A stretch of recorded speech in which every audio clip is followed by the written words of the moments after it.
Hi everyone, I'm Katie Tam. I'm one of the health coaches here at the hospital. Today I'm going to talk to you about nutrition and aging. We're going to get into the importance of eating healthy, talk about what a balanced diet looks like, and then we will go over some of the considerations as we age and then some tips on how to incorporate some of those considerations. And this is a quote that I like to put in this presentation. It sets us up for the next slide about some of the benefits of eating healthy and the importance of it. But the quote reads, "Those who think they have no time for healthy eating will sooner or later have to find time for illness."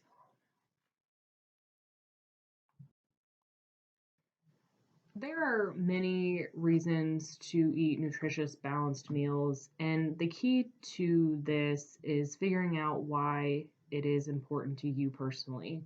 What are some of the goals that you're trying to achieve with eating nutritious, balanced meals?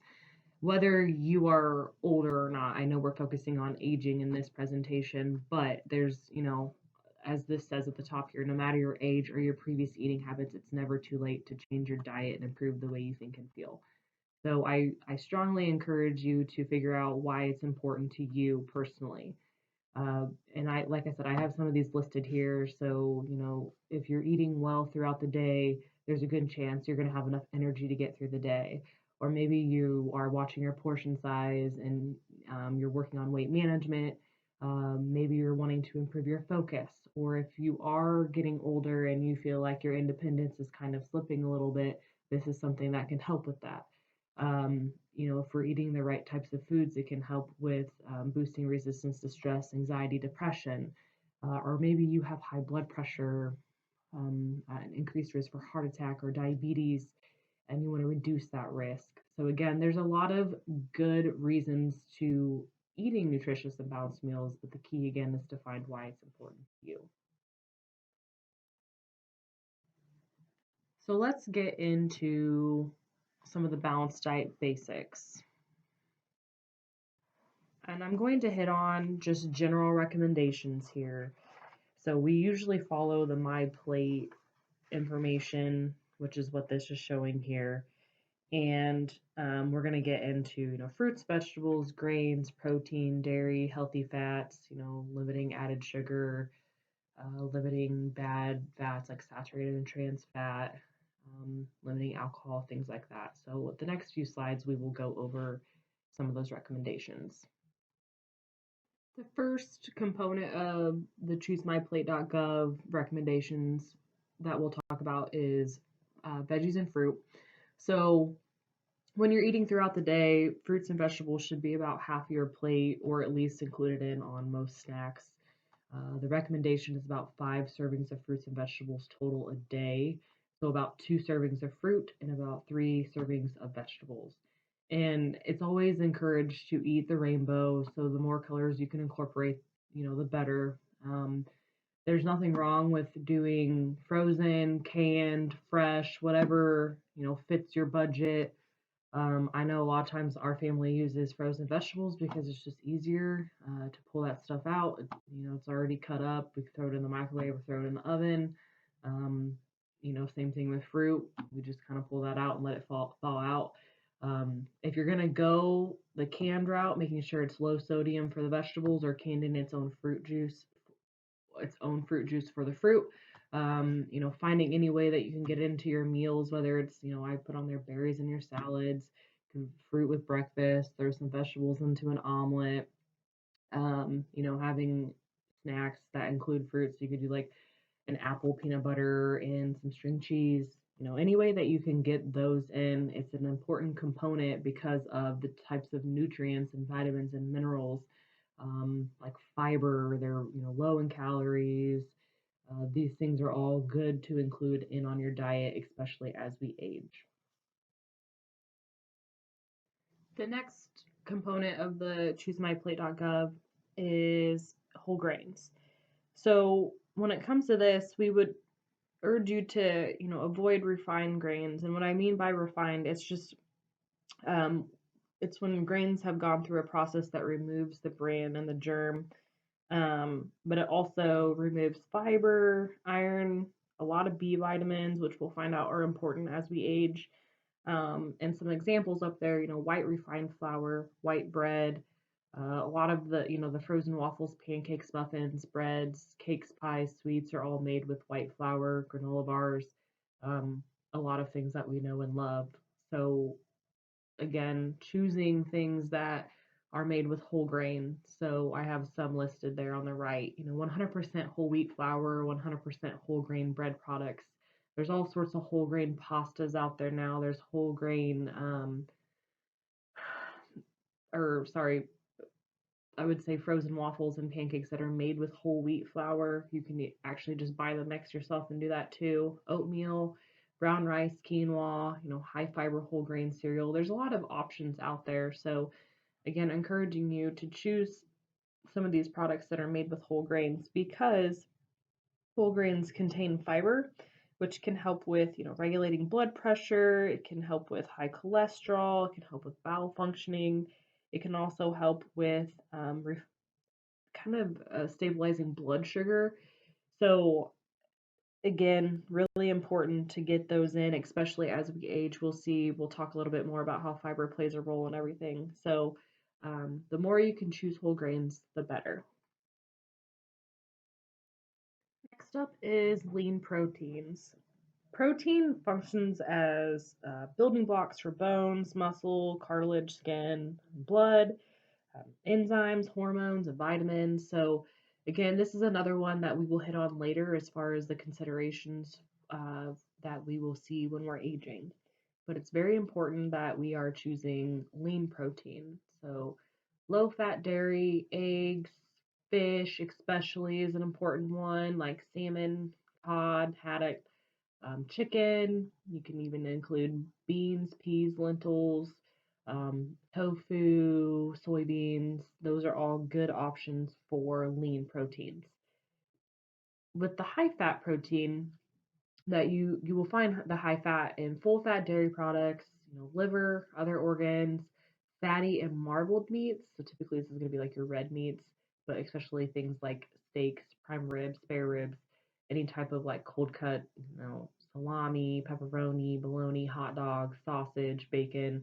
All these are going to be high in saturated fat. And the problem with that is that it can have an effect on your lipids, leading to things like an increase in like heart attack risk or heart disease risk. It can increase blood pressure because of the sodium in some of these products. So definitely want to kind of limit those and again choose those lean proteins. And we'll find later that older adults or as we age, we don't necessarily have a problem getting protein in. It's the type of protein that we're getting in. We're not getting enough of a certain protein. So we're going to hit on that more and how we can increase that consumption later.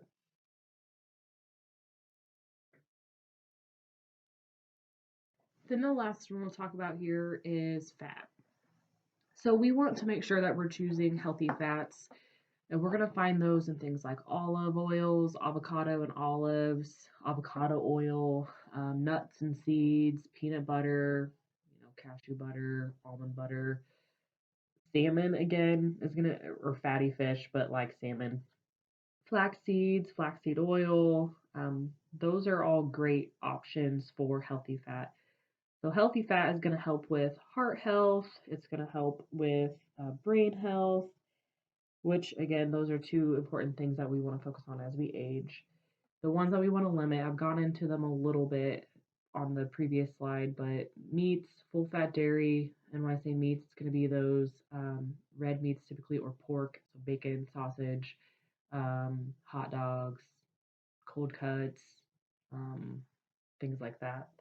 You're also going to find it in butter, lard, shortening, bacon fat, sour cream, creamers, creamy sauces, fried foods, baked good, pastries, salad dressing. All those are going to contain saturated, and if we're eating out a lot, you're going to find some trans fat in some of these things as well. So, again, choosing healthier fats is going to help with heart health and brain health.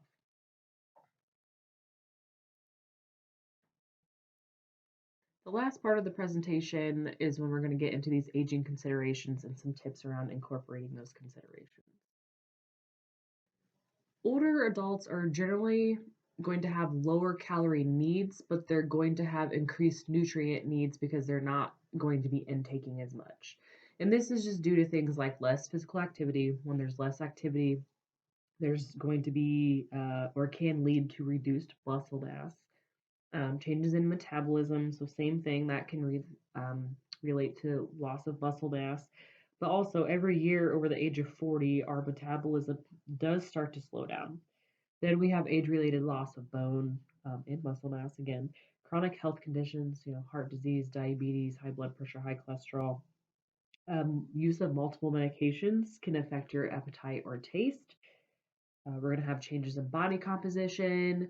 We're going to have changes in our digestive system. And when that happens with our digestive system, we tend to generate less saliva and stomach acid, which can make it more difficult to process certain vitamins and minerals such as B12, which again is important. We're going to talk about that later, B6 and folic acid. Weakened senses, so that can, lead to us salting more food because our sensitivity to salt and bitter foods may change. Change in home life or income. So these are just some of the ways that these needs can change as we get older. The next two slides are just demonstrating how our caloric needs go down. And you can see here, so this is for 18 to 59.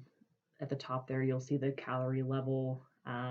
It's going to be less on the next slide for anyone over the age of 60. You can see how that changes and decreases as we age, which then makes our, vegetables, fruits, grains, how many we're supposed to get in a week, it's going to make that change and go down as well. But this was just to demonstrate how that calorie level does decrease as we age. The main considerations I'm going to talk about are protein consumption, fiber intake, added sugar, saturated and trans fat and sodium intake, vitamin and mineral intake. We're going to get into specific ones here, and then hydration at the end.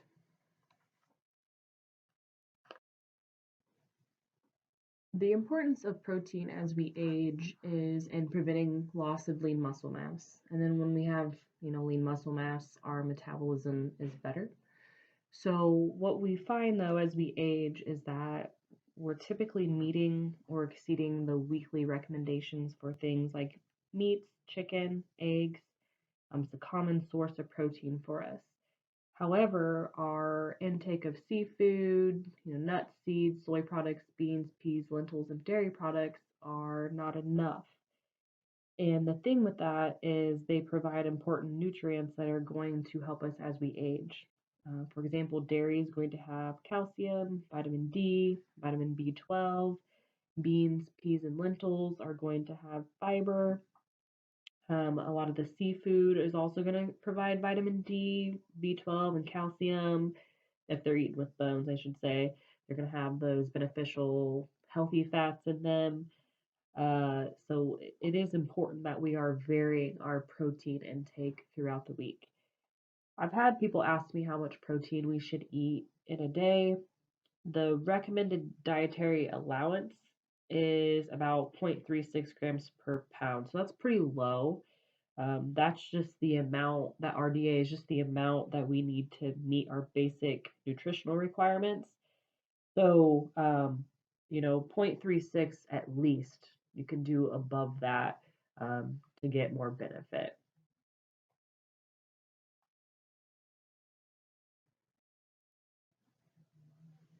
Going into some tips to increase the underconsumed protein, since that's the one that we're having issues with. If you could just make a simple swap of seafood more often in place of meats, chicken, or eggs, and it doesn't have to be complicated. You don't have to do salmon at every meal. You can do things like tuna packets. They even have canned salmon as well. You can get frozen, you don't have to do fresh fish all the time. Putting beans, peas, lentils in any type of casserole, soups, pasta dishes, rice, on salads. You could kind of put those things in quite a few dishes and add throughout the week. You can make your own trail mix. which is going to contain nuts and seeds, and you can have a side of cheese with it. You could do Greek yogurt or a cottage cheese bowl, which is going to get you some dairy and some protein in there through that dairy. And then you can top these things with the nuts, the seeds. You could put peanut butter on there, pair peanut butter with apple or celery. You can try edamame. They have frozen edamame that you can steam in the microwave. It's a great snack. Sprinkling hemp hearts on oatmeal, on salads. You could put chia seeds in a smoothie. I know I don't have that one on there, but there's lots of different ideas, and this is just a good place to start if you are under consuming some of those protein sources that we listed on the previous slide. Next up is fiber intake. It's important because it's going to reduce the risk of heart disease. It can help with lipid control, regulates blood sugar, which can help with diabetes, can help with appetite control, which that also can help with weight management. You're going to find fiber in whole grains. We had a whole list of them earlier. I've got some more listed here. I don't think I mentioned popcorn earlier, whole wheat tortillas, fruits, vegetables, beans, and peas, nuts and seeds, like pumpkin seeds, chia seeds, almonds, pistachios, walnuts, peanuts, lots of different options there. The recommendation is 25 to 30 grams per day. More than 90% of women and 97% of men do not meet the recommended intake levels for that. And that aligns with intake patterns for fruits, vegetables, whole grains. Those are underconsumed by more than 85% of adults. So we definitely don't get anywhere near what we're supposed to get as far as the fiber goes in fruits and vegetables. So, again, very important as we age to get fiber in.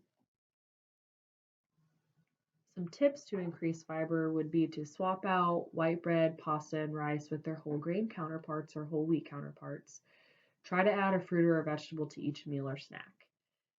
Again, with the trail mix, you can create your own. That's going to include nuts, seeds, popcorn. Oh, here's my chia seeds. You can add that to a smoothie.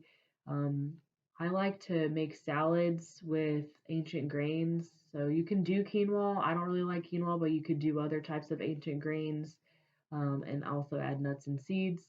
If you like to bake, you can replace all-purpose flour with whole wheat flour or coconut flour, almond flour. There's different types of flours out there that you can use. And you can do half and half. I've seen that as well. If you're just not willing to cut out the all-purpose flour completely, you can certainly adjust those ratios a little bit. And then again with the beans, add them to the salads, chili, soups, tacos, anything that you can to increase that fiber intake. The next one is limiting added sugar, saturated trans fat, and sodium. So when we are consistently intaking these, it can lead to an increase of total cholesterol, LDL, triglycerides. It can increase your blood pressure, blood sugar, and weight, which can all lead to issues with heart disease, diabetes, and it can even lower our HDL, which HDL is kind of like the maintenance crew of the heart. It helps with cleaning out those arteries. So we definitely don't want to lower our HDL. You're going to find these things in fast food, fried foods, red meats, full fat dairy, pops, energy drinks, sweet tea, lemonades, sweets or baked goods, salty foods. So again, all the foods that we know and love and enjoy, if we're consistently intaking those, it can cause some issues with our health. The limits on these, so added sugar, 25 grams for women, 35 grams for men per day. If you're looking at a food label, there is an added sugar line. So some foods are going to have sugar naturally occurring in them. So things like milk will have it, fruits will have it.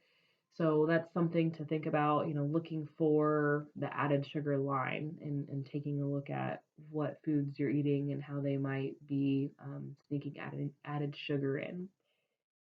About 59 to 63% of men and women are exceeding added sugar intake. When it comes to sodium, we want to stay between 1,500 and 2,300 milligrams. 1,500 milligrams is going to apply to people who have been diagnosed with high blood pressure or watching their blood pressure. 2,300 milligrams for the general population. And then I do have a note, people 51 and older should try to really reduce their sodium intake to about 2,300 milligrams. About 82 to 97% of people are exceeding sodium, and men are on the higher level of that. Trans fat, we don't want any trans fat. Again, this is something you're typically going to find in like fried fast foods, restaurant types of foods. So the more that you can eat out, or not eat out, but eat at home, the better when it comes to the trans fat. And then saturated fat, a little more of a sliding scale on this one. So the recommendation from the American Heart Association is less than 5 to 6% of total calories per day. So, for example, if you're on a 2,000 calorie diet, you would aim for about 13 grams or less of saturated fat. This one is a little more dependent on maybe your family history or your heart health history. If you are someone that struggles with cholesterol issues or have a family history of that, you definitely want to stay on the lower end of saturated fat. If you are someone that does not have any issues, then you could probably exceed this and go closer to like 10%. So it's just something, again, you want to keep an eye on. You can read nutrition labels and get an idea of where you are at. About 70 to 73% of people are exceeding saturated fat intakes. And on the next slide, we will get into how to reduce some of these. So the first one here, swap out high-fat dairy for low-fat dairy. That's a pretty easy one. If you could use ground turkey instead of ground sausage, or even ground beef. Try kind of like a meatless day every once in a while. You could use beans instead of meat for a protein source. Again, I'm going in with those top the salads with nuts, seeds. You could do avocado instead of meat and cheese to get some protein and fat in there. Cook with olive oil or avocado oil instead of butter. If you're going to do the canned goods, low sodium or no salt canned goods, instead of salt to flavor foods while you're cooking, try herbs and spices. There are all sorts of no salt added herbs and spices out there now. If you are one that likes to drink sugary beverages, try to switch it out with water, or even try diet drinks if you're really struggling with drinking large amounts of sweetened beverages. If you like to bake, sub out that sugar with maple syrup, honey, or applesauce. Again, I know those have sugar in them already, but things like honey, there's other benefits to it. It's not just straight up added sugar.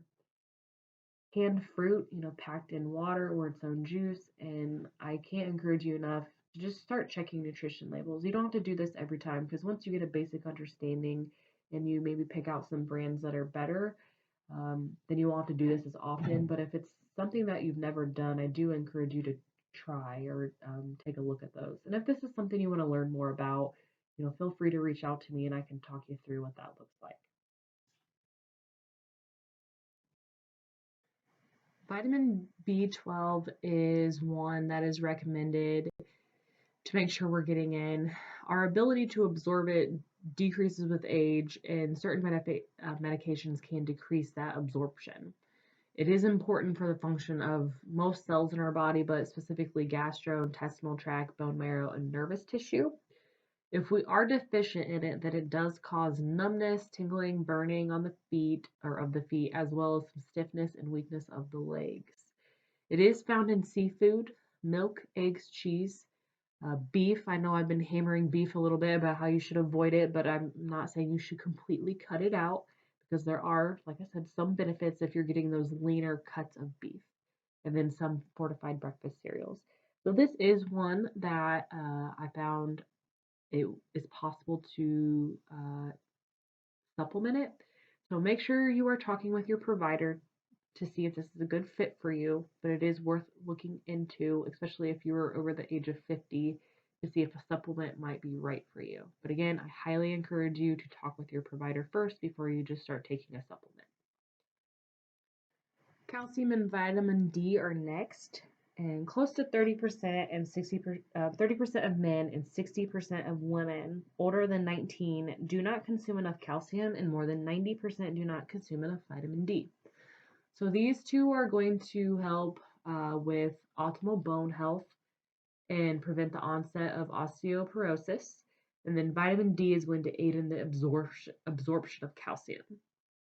So you're going to find these in dairy, yogurt, kefir, milk, cheese, green leafy vegetables for calcium, fish, fortified soy alternatives, fortified vitamin D foods such as orange juice and cereal, and then sunlight exposure, and that's vitamin D only. There is some additional vitamin and mineral information, and I'm not going to get into this too much other than to say that a lot of the foods that we've already talked about, so we're looking at dairy, dark green leafy vegetables, or colorful vegetables, some things like eggs, you're going to see some beef in there again. I'm not saying you should cut out beef completely. I'm just saying you should kind of limit how much you are eating of it. You're going to see nuts in there. You're going to see healthy fats in there, legumes, whole grains. So it is very important to eat a balanced and varied diet because you're going to get a lot of the vitamin and minerals that are recommended that we're eating. And over on the right hand side there, you can see the function. So it's going to help with, skin, hair, bone and tooth growth, releasing energy from carbs during metabolism. So that can help with muscle tone. Energy is a common theme there, releasing energy, building body tissue, essential for the structure of our bones and muscles and blood vessels. So again, very important that we're eating a balanced and varied diet with a lot of these foods that are listed there because we need these vitamins and minerals to function properly. And as always, please, please, please talk with your provider about supplementing before you just go and buy a bunch of vitamins and taking them. We need to make sure that it's a good fit for you and it makes sense for you and it doesn't harm anything that else you might be doing, like medication wise. Last thing that we'll talk about is hydration. So as we age, we tend to intake less fluid because of, decreased sensation of thirst, maybe concerns about bladder control, decreased mobility, but it is very important because we don't want to get dehydrated. It's going to aid in the digestion of food and the absorption of all those nutrients that we really need. So choosing water, 100% fruit juice, low sodium vegetable juice, unsweet tea, low fat milk, black coffee. You can get water in foods such as broth, soup, some fruits and vegetables. Um, so again, very important that we're getting them in. Most older adults or people, or as we age, especially over the age of 60, definitely don't consume enough fluid. So just some food for thought as far as the hydration goes. So we went over all of our objectives here. We went over the importance of eating healthy, some balanced diet basics, and then specifically how some of those basics apply to as we age. If you have any questions, please don't hesitate to reach out to me. My email is ktam@logansportmemorial.org, or you can call me at 574-725-2012. I'm option number 1, or I don't have it listed on there, but you can call my extension, which is 5907. Thank you.